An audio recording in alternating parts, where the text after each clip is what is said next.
You bad motherfuckers. Why do I want to say that? Probably because I'm so used to hearing it every single time that I start a podcast. I start recording a podcast. Anyway, here I am, behind the scenes, like a motherfucker. I'm here to tell you that this episode is brought to you by me, pretty much. But that's neither here nor there. I just wanted to let you know that I got a fucking badass motherfucker. Where am I looking at? Here. A badass motherfucker to talk to today, tonight, this morning, whenever you're listening to it. His name is Gary Foster. His job, he's a dad, and he's a professional drummer. I'm just kidding. Oh, motherfucking dumb. It's late. It's like 1 o'clock. I'm still editing the damn thing. But I just wanted to get on here because we had a few technical difficulties. We, Wi-Fi and internet is bullshit, and Zoom's bullshit, and microphones are bullshit, so you're gonna have to deal with like a little bit of a hee through the whole thing. And we actually, at one part, we got disconnected and we had to reconnect. And then I forgot to hit record on the damn Zoom. So we're talking for a little bit, and then I was like, oh, let me do that. So anyway, I had a lot of fun. Gary's a really cool fucking guy. I can't wait to get him on here again and not have an interruption and have a full conversation about something. But it was still fun nonetheless. I love getting to know people and doing this shit. It's really cool. But Gary, he played the drums on the joint song. The hard ass. And he did it from New York while David Schuler was in LA. And that's what he does. Especially during the pandemic. He started doing a lot of session work and just recording from home. He's got a whole setup at home and pumps them out. Pump it up. And he's just badass. He was just on tour with Never Loved, I think it was called. Motherfucking double check, because why not? I mean, Jesus Christ. Yeah, I turned the lights on and, I'm in the laundry room. Yeah, Never Loved. But he also plays with Nest and David Schuler's band, The Bad Dreamers. Where am I looking? He went on Warped Tour when he was like fucking 15 or some shit. Or no, he was in a wedding band when he was 15. And then he was on Warped Tour for like a long time. And he was an EMT. He went to cosmetology school. He's a fucking well-rounded mofo. And he's got a 4-year-old and a wife. And I can relate to him on that shit. On that stuff. Because fatherhood is definitely something that changes you. And I feel like it made me a better person. Whether or not other people think that, who cares? But I feel like it did, because I care. I feel like I have a lot more empathy, and I care a lot more about certain things. And a lot of time, I do, I'm a normal person, I guess. I lose tempers once in a while, and, everybody has their valleys. But the peaks, when you have children, are amazing, and the love that you get from them is amazing, and the love that you feel for your significant other after they come into your life is even more amazing, because you share that bond with them that's unbreakable and never ending. So getting all mushy. Anyway, I just want to take this little break to let you know what's going on and introduce, and yeah, that's about it. I think I'll do this again on the next one too. Anyway, love you.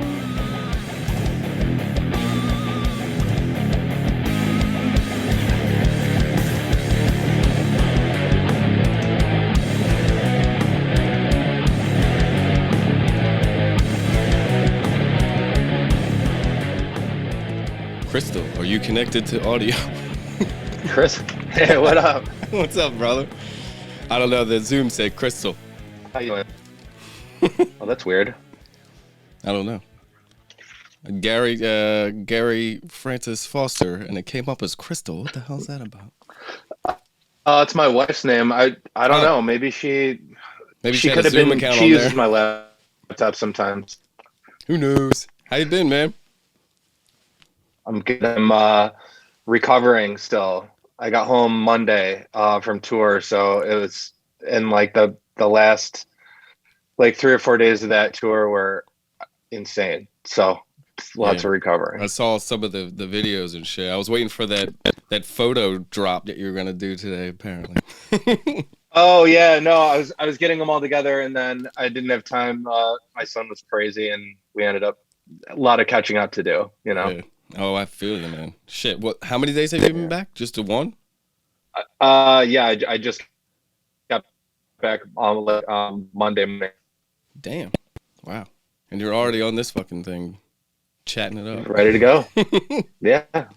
looked like a fucking fun ass Yeah. tour, Like dude. it's fun. Like it was amazing. It was on so many different levels. It was very, very fun. The shows, like the energy was crazy. Like everybody was really making sure that they were like killing themselves on stage every night and like leaving it all out there because who knows, like we are all worried that somebody was going to get COVID and then fucking everybody has to go home or quarantine for 10 days, you Yeah. know, like we had a few friends that's happened to on the road and they've lost like a week on the road. And so, yeah, we Damn. were real lucky. Yeah, that shit's no fucking joke, man. But what are you No. gonna do? You gotta just fucking do what you can to stay safe, you know? Yeah.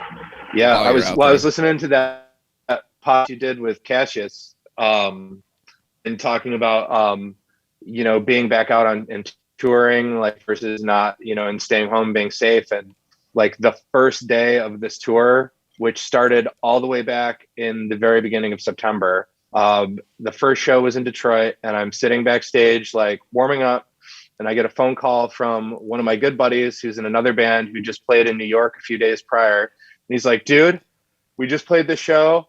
All these fucking people got COVID. Like, be careful. And I'm like, just like getting over like feeling comfortable enough that I'm leaving my family to go Yeah. do this again. And then I've got like this.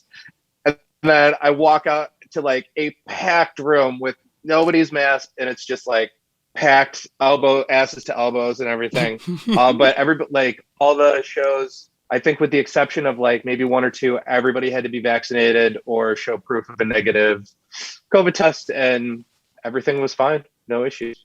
Well, So that's cool. I mean, yeah, that's the most you can do, you know? Especially if you yeah, want to still get the fuck out there and do this shit, you know? That's what yeah. I was skeptical about. We just finally had our first open mic for like a year and a half, and that's just a little thing at a bar down the street, you know. And we ain't It's still fucking though, it's a lot. something. Yeah, it is a lot, and it's a risk for them and for everybody. But we're willing to fucking take it at this point. We're like, fuck sitting in our house anymore. Jesus Christ. Yeah, I will say, like to be fair, everybody was super respectful. Like all the people that attended the shows were great. The staff at all these venues, like I could not speak higher of anybody. I That's mean, cool. the level of courtesy and the extra levels that they took to make sure everybody felt like safe and comfortable was, I mean, it's pretty. So anyway, how are you? I'm good, man. Just Oh, did I fucking. lose you? I think it's getting a little choppy, but I'm not sure if it's like my end or what. I just plugged it into the damn Wi-Fi, but sometimes well, I plugged it into the cable, but sometimes the Wi-Fi works better. Can never fucking tell. Did I lose you? Are you frozen? Yes, you are. Shit. But I call you back because I don't know what's going on. Huh? I don't know what's going on either. Hmm.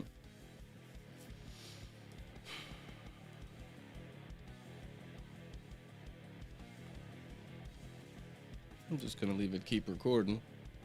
See, I'm not connected. Network preferences. Let's just deal with that. Pause it. Join the computer on. Participants. Invite. Gmail. Take 2. Bam. Mm-hmm.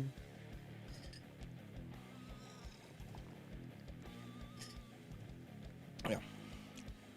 Just so you know this is real. I didn't fucking stop. You still there?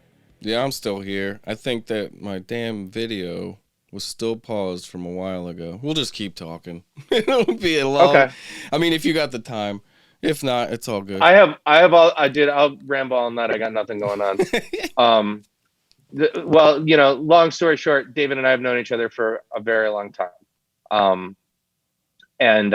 So it was great that he gave me this opportunity. I mean, it was pretty rad, but yeah, that's pretty fucking cool, man.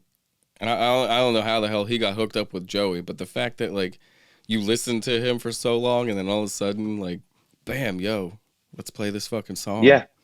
You know what I think it was? I think, and I could be wrong, but I think he called me and he's like, dude, I made a song for him because he didn't have music. And he's like, he needed a song, or I think it was something along those lines. And he just like wrote something and sent it to him.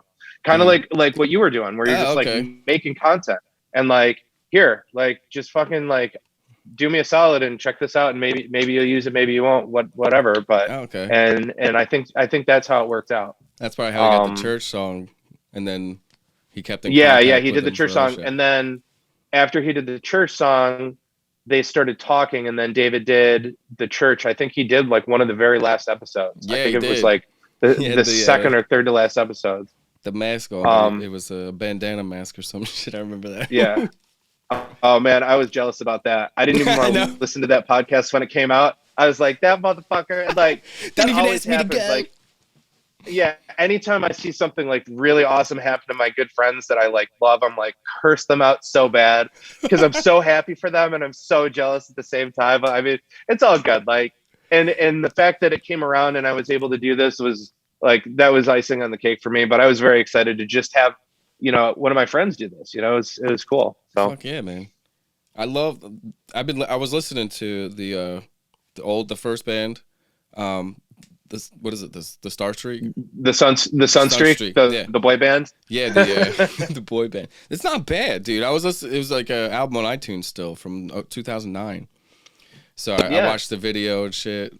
You and David are sitting on there. So I think it's cool.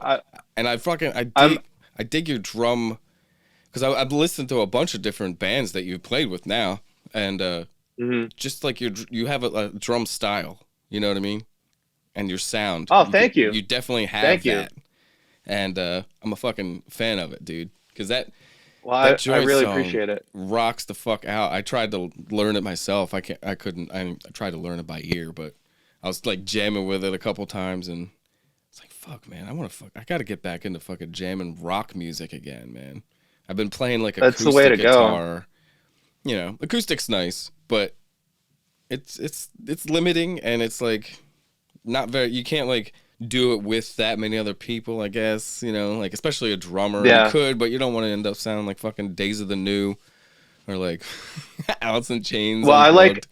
I like with acoustic. I mean, if it sounds good on acoustic, it's gonna sound good in any other capacity. Like that's really like a truth teller for sure. Yeah, if you can't make a song sound good on acoustic, then you might as well just stop playing. Oh, I'll tell you what though, while we're talking about the Sunstreak and acoustic stuff, like, so I'm really proud of the Sunstreak. Like I know it's fucking talking shit for a second, but like we did some really unbelievable things, and like still to this day, I mean we charted as an unsigned band with no distribution, and like we made it our 26,000th CD that we sold. They put it in the Rock and Roll Hall of Fame and like the Warped Tour time capsule, and we did all these Billboard charting stuff. Badass. So that was pretty badass. Oh my God, no, I'm fucking wandering. What was I saying? Sunstreak and what? All the shit that they accomplished and did, and prior to that, this is my lack of sleep kicking in. Me too. We were talking about two different things. Oh, your and I drum was like, style oh, and your sound and shit, and the acoustics and playing acoustic with them guys. So we did this acoustic. So we did this when the label was pushing our single. They had found a way to get into high schools, which is like next to impossible. But there was a company that had this deal. So we did these acoustic performances every day, either before or after we did morning radio. Oh, wow. And that like in high schools, and it was all acoustic, and I had to play this thing called the cajon, which is like a fucking box you sit on. Yeah. I look like a complete dickhead sitting on this stupid thing. I know, but it's better than And nothing. so like, yeah. So when it comes to like that, I would never want to do that ever again, because it was just like, it's so boring. it's like, this is not us. Yeah, it's so boring. And I'm like, these kids don't give a shit about. It's 7 o'clock in the morning. They don't want to hear a bunch of old dudes playing this. Like, so That's funny as shit, man. That's like we called it the Groundhog Ball. It was called when I was in high school. My band played. It was like we were in like 11th grade or something. But we played in the cafeteria. But we started off with like fucking, I don't know, like Bound for the Floor, Local H, and then like went into like Zero, Smashing Pumpkins. Oh, that's so awesome. Hey, we got the then we played one of our original songs. My girlfriend at the time, I didn't know it. Like at the moment, I went back and saw my friend took a video of it. She like took off her bra and threw it at me. We were like 11th grade and shit. I got hit by a damn thing. But it was fun as shit, man. Those fucking those little high school shows. I don't understand how people would get like how did you get like a gig playing at high schools?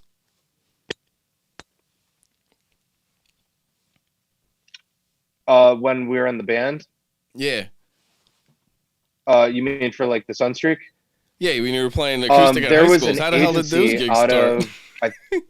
Yeah, there was an agency. I think they were out of like Red Hook, New Jersey, and they had like this. They were able to bring talent into schools, and I think they're like the only agency in the country that had access to do that, because it's very difficult to bring people from the outside into like schools. There's for many different reasons. Yeah.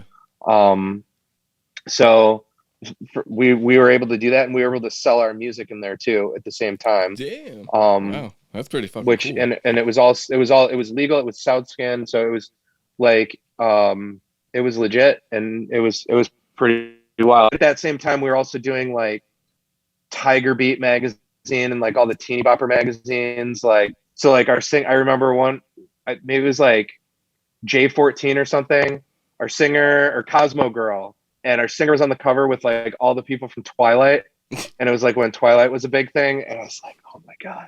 And I'm like fucking 29 years old, and I'm like, it bothered me on so many. It was just like it was weird. It was sparkly, weird, but it was still cool. Vampires. Yes, sparkly. I think he's gonna be a good Batman, though. I hope so. He looks like it, dude. The whole preview and shit. I'm excited for it. Yeah, I was excited. Yeah, a lot of people didn't care about the like the Zack Snyder versions of all the Superman and all that shit. I loved how all that shit looked. I was a fan of him before I even knew he was him. Like, when 300 came out, I was like, this is badass, you know? Yeah. So anything that he makes, I'm just like fucking on top of it. And then they had the Snyder cut. I was down with that motherfucker. And now I want to watch the Ayer cut of I don't know anything about those. I haven't seen those. I got really burnt out on the superhero movies because they were just oversaturated everything. Yeah. And on top of that, having the baby, I missed out on a lot of stuff. So I'm going to try and play catch up. You got a lot to catch up. What I can't wait for, though, is the new Flash with Michael Keaton. That's like... Yeah. I mean, Michael Keaton is my favorite. He's like my number one favorite actor, my number one guy. That first Batman movie is my favorite. I have my whole right arm is the first Batman movie. Shit. It's everything. Yeah, I'm like a total kid of like the 80s and 90s, so all of that stuff. Are you into comics at all? No. I got like I got into like a few here and there. And definitely into the artwork, but I was definitely more into the cartoons and the movies. What I'm into is the artwork and shit too. But they had this thing. don't know if you can see this. Oh yeah, Batman 89. I follow them on Instagram.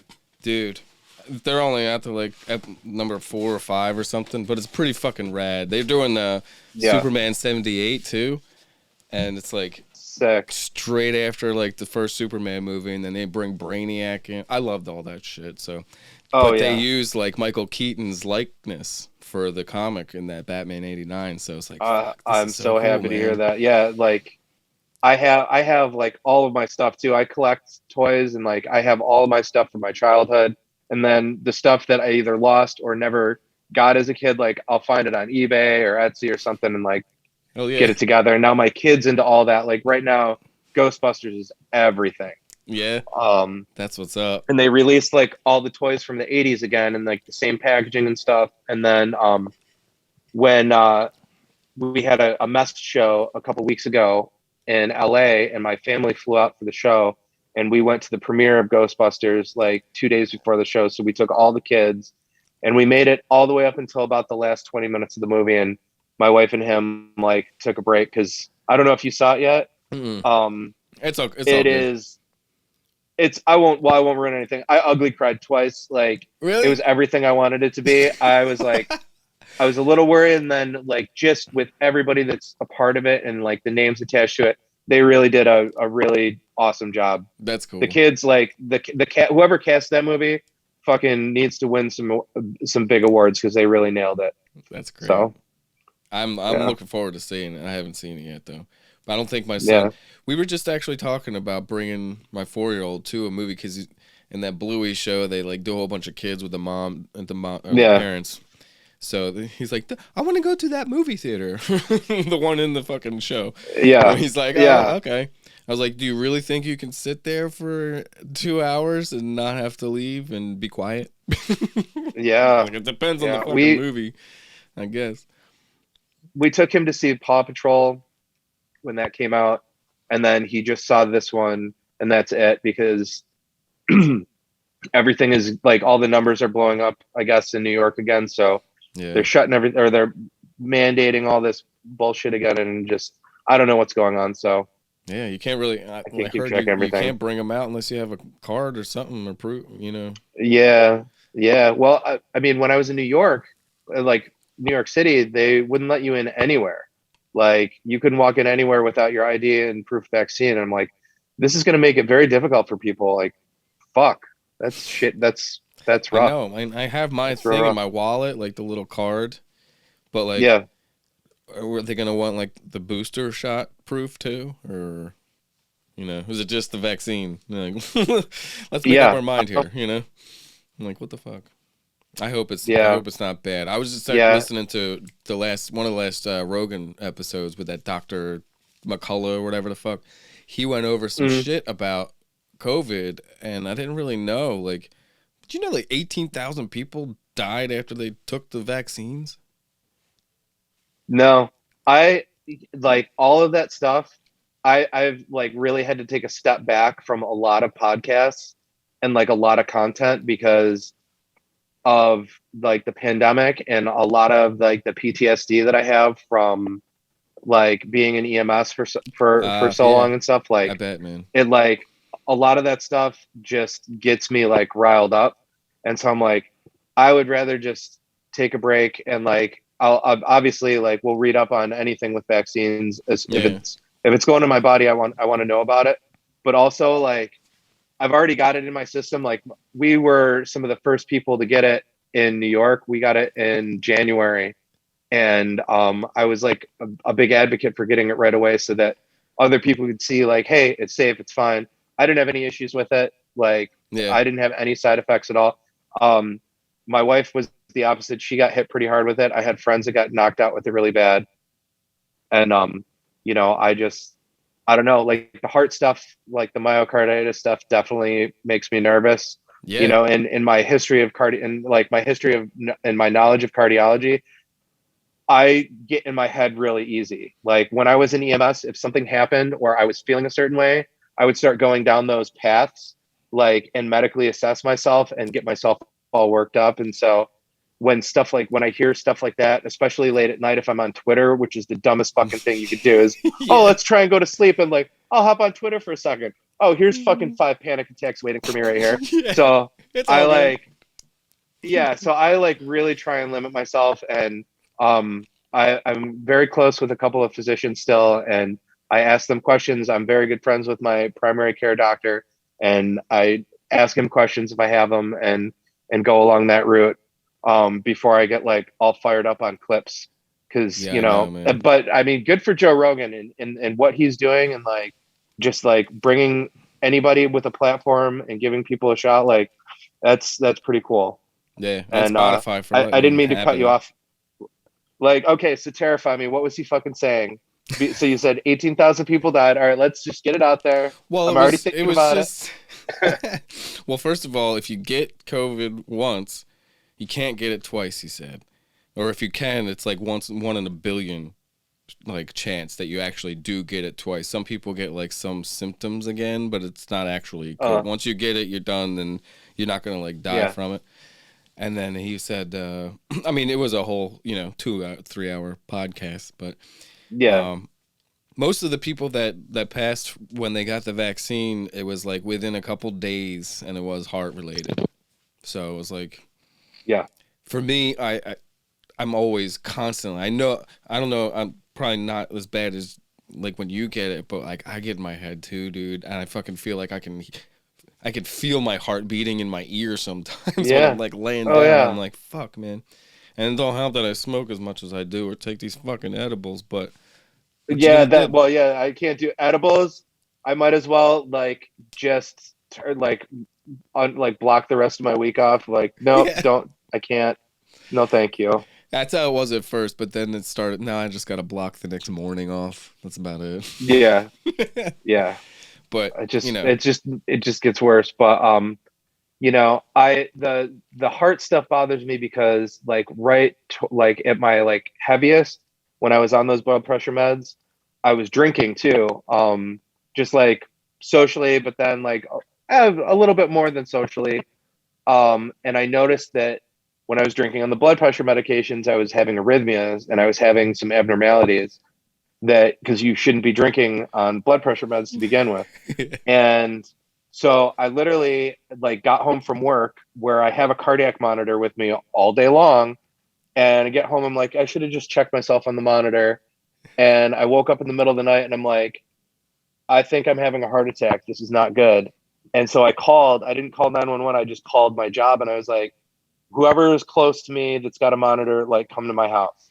So one of the on-duty one of the supervisors showed up and she's like, what is going on with you? And I'm like, I'll tell you what's going on with me. Put me on the monitor and go on the monitor. And she's like, oh, Jesus Christ. Like, I'm like, I could tell her exactly where the arrhythmia was kicking in and it would show up on the monitor when it was happening. oh my And God. my blood pressure was at a awful level. It was like 210/180, which is like stroke level pressures. Like for somebody my age, you should not have a blood pressure that high.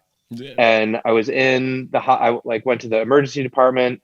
I was like looking at my rhythm strip, talking to the doctor about it, which probably pissed him off way too much. He's like, listen, I'm a fucking cardiologist. Like, you're Yeah. a dumbass. Like, I know what I'm doing here. I'm like, are you sure? Are you sure? I'm about to be a dad. Like, This is serious, man. This is like, my life. yeah.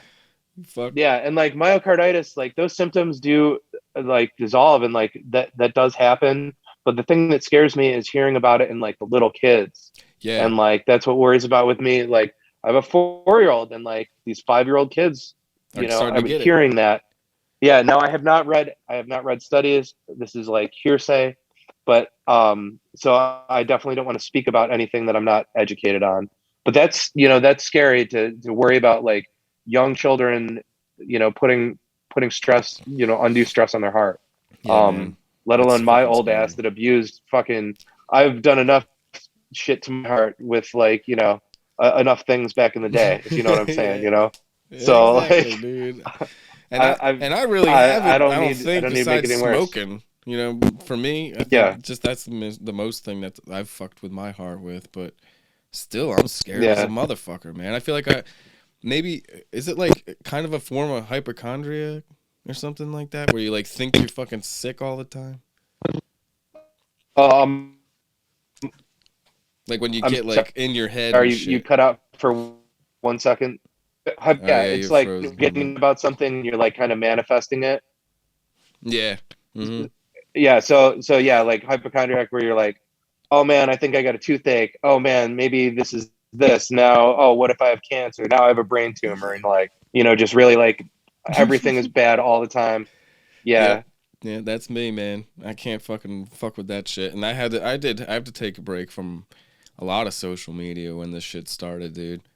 I couldn't, like, yeah, even right before, like, I remember in like December of 2019, I started listening to like, I listened to, you see who I listened to. I listened to some crazy ass shit. yeah, And yeah, I just saw some like shit off of TikTok and like some Instagram and YouTube videos about the whole virus in December before it was happening, and like yeah.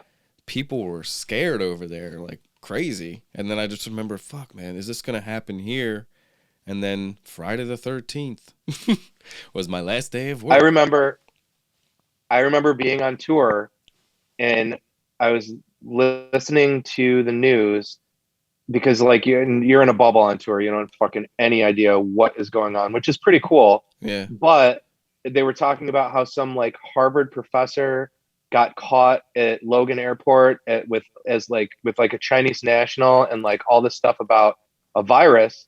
And then like, where did that story go? Because I haven't seen it anywhere. And then like more and more stuff is going on, and then I'm getting phone calls and text messages from friends like, hey, like you're coming to this city and there's like a COVID outbreak here. You should be careful. I'm like, what the fuck ever?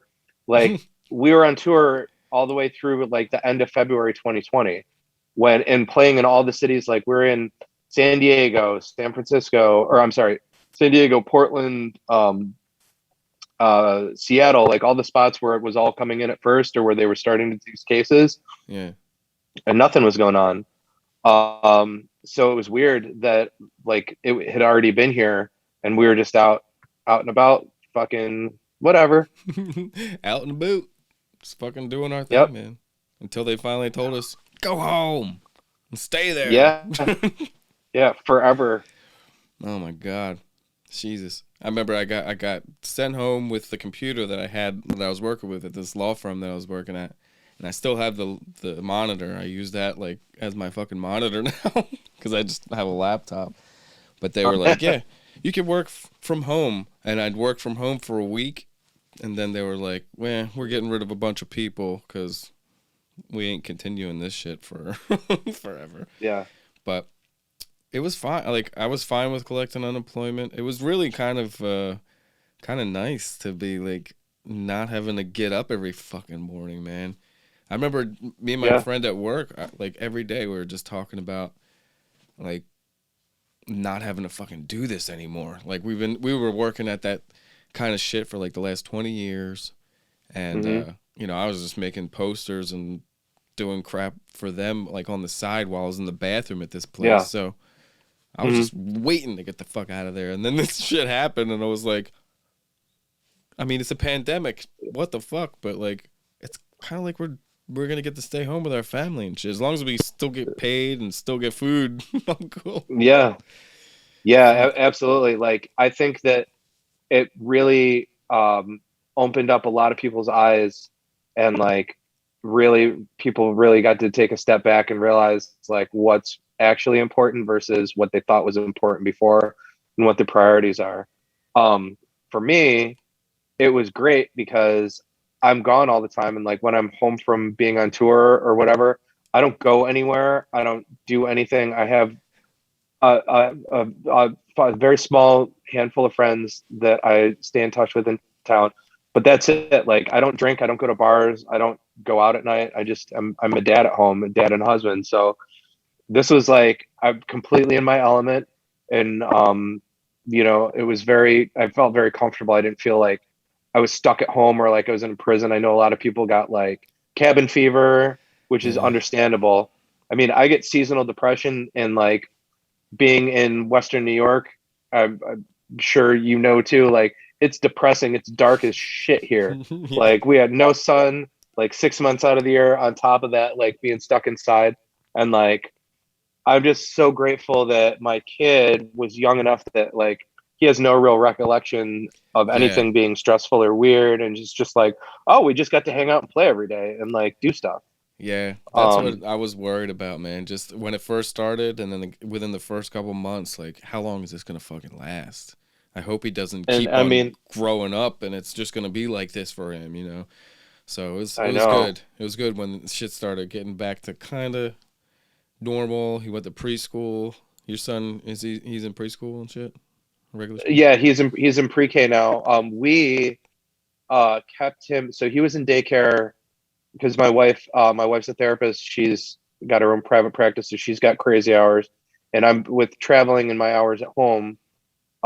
We have like he was in daycare prior to being in pre-K, so we tried to keep him in daycare for as long as we could, Yeah, even during the pandemic, so that he was around other kids and like they were touching each other and getting snot and fucking dirt and like keeping his immune system up yeah, and like keeping him active and social because we kept him home for as long as we could, but he was starting to like we could see like he's not progressing, he's getting sick of us, he needs to be around yeah, kids, yeah. and we felt that it was safe enough, like his like the daycare and where he is in pre-K now, they didn't have any cases the entire pandemic, Oh and wow. they knock on wood still nothing. Yeah, So that's great. you know, but I saw what it did to a lot of people's families and kids, and like these, some schools did a great job with it, and some really fell apart, and really kids just like kind of fell by the wayside. And it Yeah, sucks. I know. I don't even know how I would have like dealt with it if I was in like middle school or high school. If this happened, I probably would have been like, Yeah, stay home and fucking play video games and listen to music and then do this shit during the day, like when I have to, yeah, you know. yeah, But goddamn, it's it was so weird just not being able to go anywhere. Just stay with your family, you know, immediate family. At yeah, first I was even like skeptical about going over like my parents' house. I was like keeping away from them for a while, dude. And yeah, my brother was actually living with us at the time. And he kept going like to visit them, but he would like go and just stand outside, you know, with the yeah, mask on and shit. And I'm like, God damn, dude, yeah. this is such a weird world. But thank God We for this shit, you know. Yeah, and I mean that, and thank God that this didn't really mess with kids at all, like on such like a tiny level. Could you Yeah, imagine like the level of panic if this was like the opposite and it not affecting like older and like unhealthy people and it was just kids? Like, holy shit, I would have lost my fucking mind. dude. So, We but woke up the I other still, I'm. weekend with our son who had croup, and we woke up in Oh the yeah, middle my of the kid had night. it. He did? He had it a few months ago, and it's crazy. They're in like respiratory distress. It's scary. Yeah, he woke up in I didn't realize how congested he was when he laid down this one night, but Hmm. like 3 weeks ago, I heard fucking, had the headphones on and he was up there and I was like, fuck, what the hell's going on? And he was like he couldn't even like get Yeah, the air out, let alone get it in. yeah, So we ended up having to call 911. I was like, fuck yeah. this shit, man. The same thing happened. My wife woke me up, and she's like, he's. It looks like he's trying to throw up, and he can't throw up. Like it looks like he's choking on something. And so like I jump out of bed, and I hear him. I'm like, oh, this is croup all day long. Like this is he can't breathe. So he was like really panicked. So we got him calmed down and like got him to breathe, like open the windows, got it cold in his bedroom. And like, luckily we were able to get it down and like controlled because yeah, that's a very scary situation Yeah, for he was to sure. the point where he was just so out of control, like trying to breathe, that I sat there and was like, just listen to me breathe and breathe with me. And Yeah. he actually did. He listened. I was like, Yeah. the whole time. And but How he did ended he, up having to get the steroid shot did, when he got to the hospital. yeah. And Yeah. he did better. And like, obviously he's okay because we're Yeah, hanging out here yeah, talking and stuff. But, yeah. well, But I'm so happy to hear that. Fuck. that led to my fiance getting laryngitis, and Hmm. the baby got strep throat, and then I don't know what the fuck I had, but like Friday I woke up and I was just like, I puked and then I had fucking diarrhea, and I was like, I'm calling the doctor. And then he gave me some what's that, amoxicillin, and I just took that all weekend, and I'm still got like congestion, but I'm pretty clear. So good. And they both got tested, so they were negative. So I was like, fuck. I got one of those Binax tests I can use at home just in case, but fuck it. Oh yeah, so they're good to have those tests. Like the last 3 days of that tour, we had like the first day we got there in Nashville, we had this massive tornado that came through, and so it like came right to like where our hotel was. They tried to get us to evacuate, and I'm like, luckily we didn't have to leave the hotel, but we didn't sleep at all that night. And then the next night was like a full drive. It was like a full travel night. So nobody slept for any of these days. And then the last show was in fucking Orlando. And Florida is a whole different story. They don't give a fuck, Jack. No, they don't give a flying fuck. Like, like you would have never thought like that anything ever happened. There was a nightclub that was bumping across the street. We got to the venue at like 1 PM. There was like a Sunday, so like brunch was happening, and all you hear is like boom, boom, boom, boom. Look across the street, just 1,000 people like fucking right Jumping. up in it, just going crazy, sweating. Oh my god! And I'm like, oh, of course we go all 5 months of this tour. Everybody's fine. Last day, everybody's gonna get fucking COVID because everybody's tired. Nobody's gotten any rest. Like we're all under the weather because we're just run down. This is prime time to get it, and then we were good. And I've tested out twice and nothing. That's cool, so man. Shit. I was scared before the open mic started again. My friend and I, he got me a job working with this. It's like a wedding band, but they do like bars and shit too. But the main thing is weddings. So I was just helping him with the sound and like a little bit of the lights and shit. And it was the first time I had been out in I don't know how long. And I brought masks with me and shit. And I'm like, I'll see how it goes. I don't know if I'm supposed to, like, that they want me to wear. I know the band wasn't wearing them because they were on stage, but we got there, the wedding, boom, everybody's just there, no mask. It was in Philly, like right on fucking Market Street. And like, I was just like shocked, and he had been out doing this for a while now, because they started back up in like the summer and shit, and he was like, people don't. If you got the vaccine, people don't give a fuck no more, man. They're trying to have their weddings that they didn't have before, you know, putting all this shit off. You were in a wedding band back in the day too? Oh, dude, that was like the first band thing that I did, like where I actually like made money. I was the youngest person. I don't know if it's still a record. I'll have to ask them, but I was 15 when I got into this band. Oh shit. And they're like a corporate band. So there's like the main band, and then there's like 9 bands that branch off of that. And so they do weddings, corporate events, like parties, you name it. And so I started playing in the wedding band, which was super fun because it's like I know all the songs. It's all like 60s and 70s, like top pop songs and stuff. Yeah, top 40. And I was like, that's where I learned to play with a click track right off the bat. Yeah, which was like a huge advantage for me because I've been doing it for pretty much the entire time I'm playing drums now. And we'd play for like 4 hours. So these like I'd be able to like learn songs and I'd have to take them in. So I've always been able to like learn songs really fast because I started off that way. So it's just like you got to know a lot. I was very lucky. Yeah. And then I started like traveling and like I'd go out of town on the weekend. My parents would like sign off on it. They're like, all right, like have at it.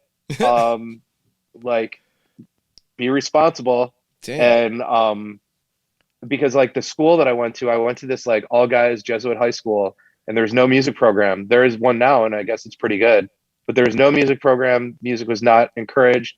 When I was like, oh, I want to be a fucking drummer, they're like, you're a fucking idiot. You're going to go to business school or you're going to be a doctor or a lawyer or whatever. Like it was not anything that anybody took serious. And I still probably think that they don't take it serious. But yeah, that's where I started. It was super fun.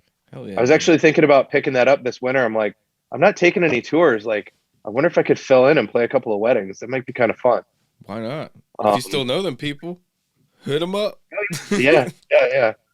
So That shit's fun, man. I And I got like watching, especially if it's a good fucking band, a good tight band, you know. This band that yeah. I'm with they got like a 3-piece horn section.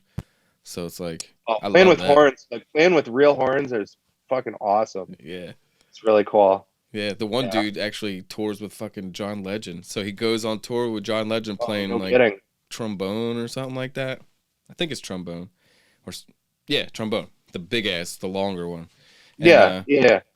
then he comes back. My friend Bob was like joking, like he goes on tour and plays fucking John Legend, and then he comes back and has to play John Legend with the wedding band. It's like weird, like fucking small world, but it's like it's got to be a weird so feeling. funny. Yeah, it has got to be a weird feeling. Either way, he's getting Big paid, gig, so though. whatever. You know, I mean, and he's playing, so like that's always good to Yeah, just be playing. and those wedding bands, dude. If you're a good band and you're in with a whole bunch of agencies and shit, you Yeah. get motherfucking paid to do that, dude. Yeah. Like Yeah. they charge Absolutely. like 10-15 grand for a wedding. Yep. What? Well, But that's the whole there's production. So yeah. There's a couple of cover bands that like we put together with all of our friends, like from guys from all different bands. And if we're kind of all in town at the same time, we'll get together and it's just like, we'll just do like, it started off just doing Green Day stuff. We did like Dookie front to back nice. when the anniversary came out. I'm like, oh, this is really awesome. And we can make really good money doing this. Let's see what happens. And like, so we did a couple and then we started doing more songs. And then during the pandemic, just to stay sharp, two of my buddies and I started a Blink-182 cover band, and we called it Blink-182. And the whole plan during the pandemic was that we were going to play a show, advertise as Blink-182, buy a bunch of Blink-182 T-shirts at like fucking Hot Topic, and sell them at the show, just so that we could get a cease and desist from their attorneys. Like the whole purpose of doing this band was just to get one of those letters. Yeah. It was like, this will be really fucking cool. So, so we were talking. I think we're gonna get together tomorrow and jam, and like it's gonna happen. Like I want that letter. I want that fucking letter real bad.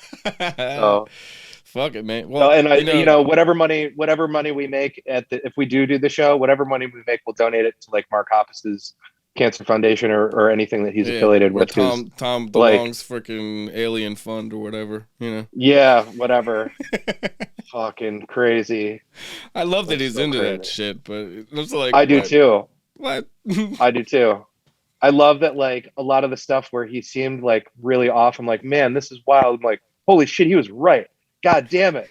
Like, it's amazing. So I love all that stuff. So I thought it was pretty cool. Yeah. So. Shit, man. Well, dude, I don't want to take up too much more of your time, dude. It's already getting late. Yeah. Thank you very much for hanging out. Thank you. If this, I mean, because of the whole back and forth, I'm gonna still put it all together, even though part of it might just be audio, part of it might be whatever. But I would like to talk again, dude. Yeah. And after you get back and settled and shit, I'm gonna write some music and have you take a listen to it, because I want to hear a Gary Foster fucking beat on my shit.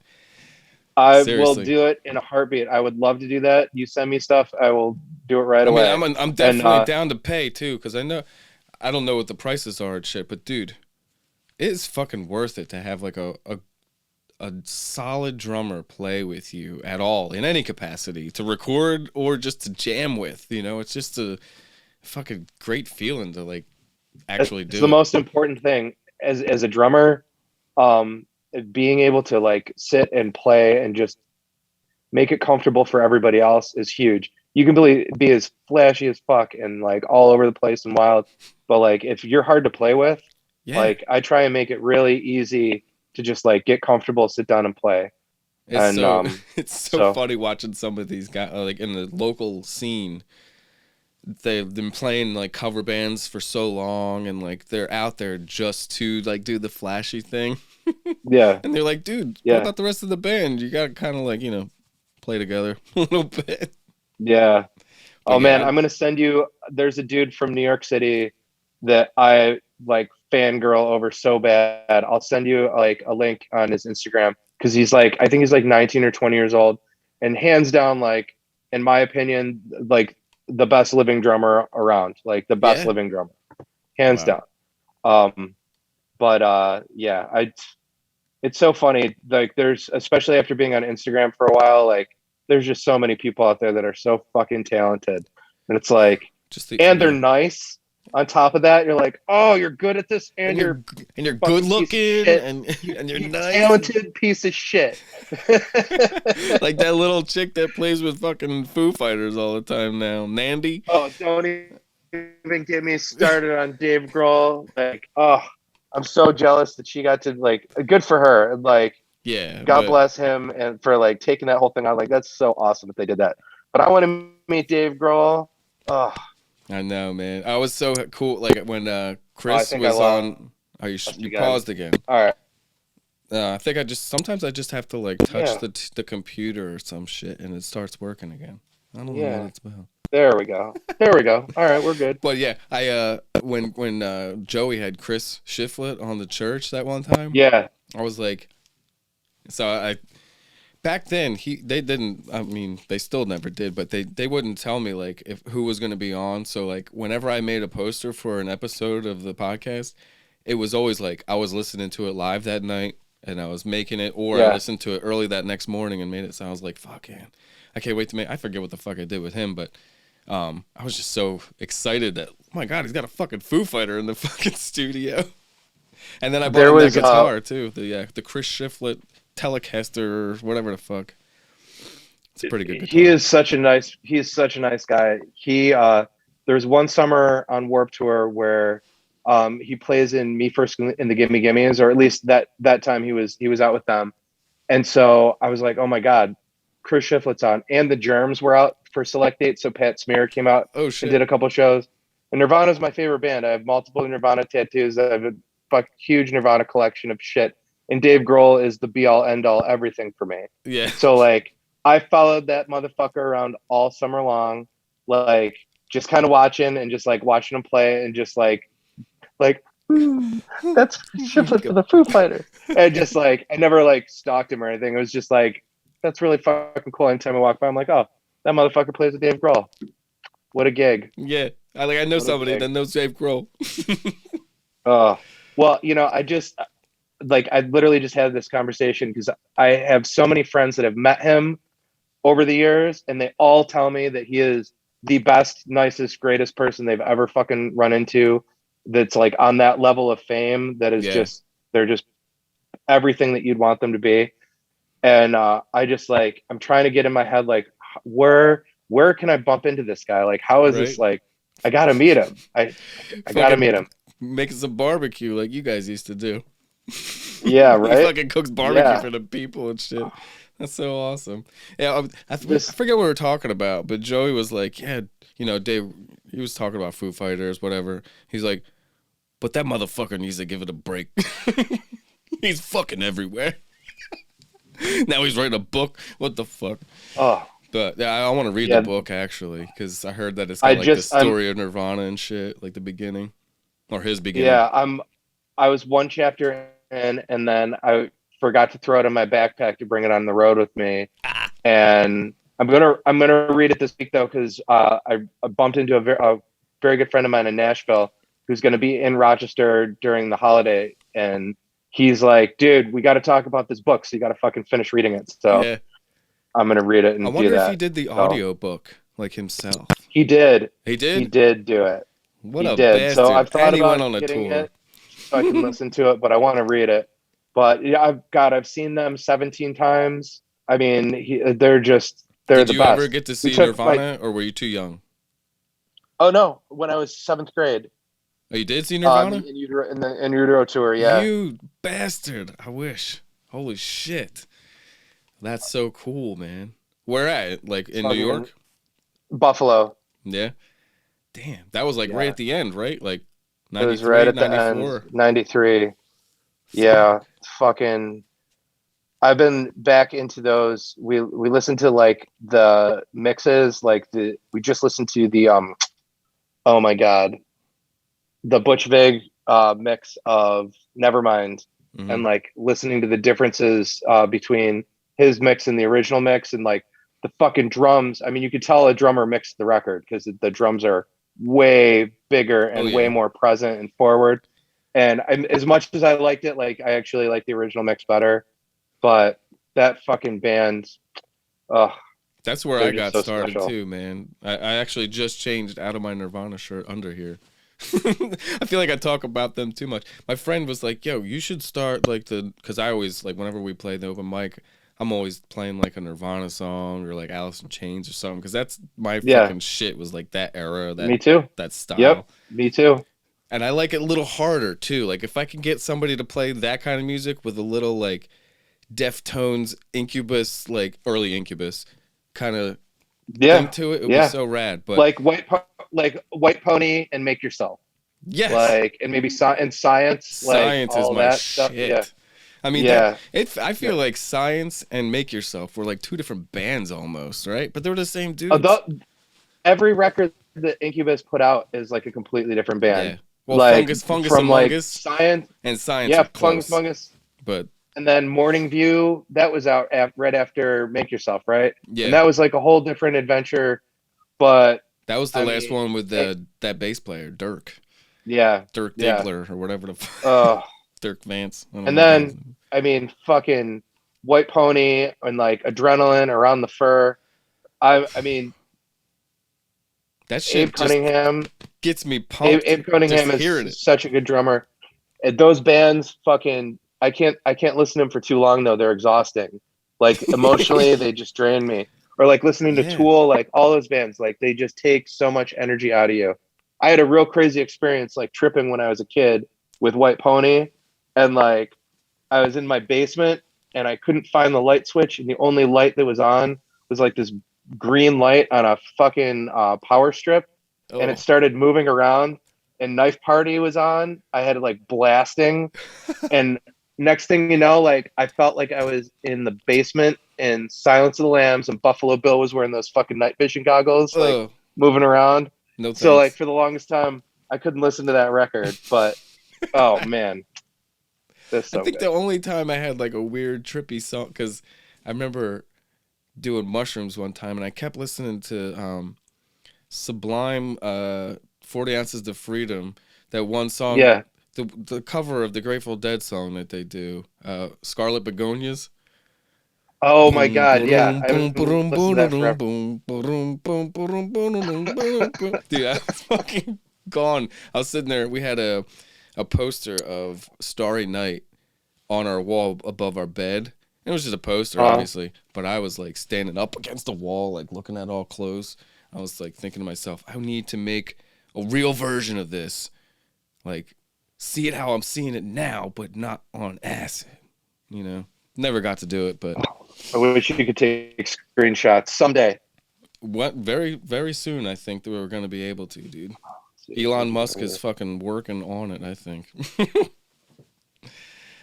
Yeah, we get that Neuralink. I'm down with that shit. Fucking upload. Yeah. Porn's gonna be awesome. Porn in the metaverse. Shit, we need to buy a house next to Snoop Dogg. Being able to, like, could you imagine?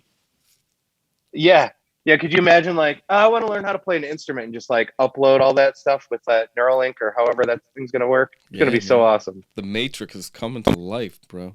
That's another thing I can't wait for. Down. But, well, thanks, brother. Oh, me too. Absolutely. We'll be in touch. Hey, we'll do some Skype drum lessons too. Fuck yeah. I mean, I don't have a drum set, but down with all that. Hell yeah. You do that kind of shit too? Hey, I got a bunch of extra ones. Yeah, I'll do. Yeah, absolutely. Absolutely. Especially now that I'm home, I can do stuff from the road. But they're usually for like somebody that's like more advanced student than like somebody new. But yeah, I'm always available for that stuff. I love teaching. That's awesome. Man. So, but yeah, stay in touch. We'll talk again, and I'll see you again soon. All right, brother. Thank you very much for your time, man. Oh, thank you for bringing me on. Tell the big guy I said hi, and have a safe, healthy, happy Merry Christmas, and all that good stuff. And Happy New Year, brother. Yeah. All right, man. Give shit all to the little pet for me.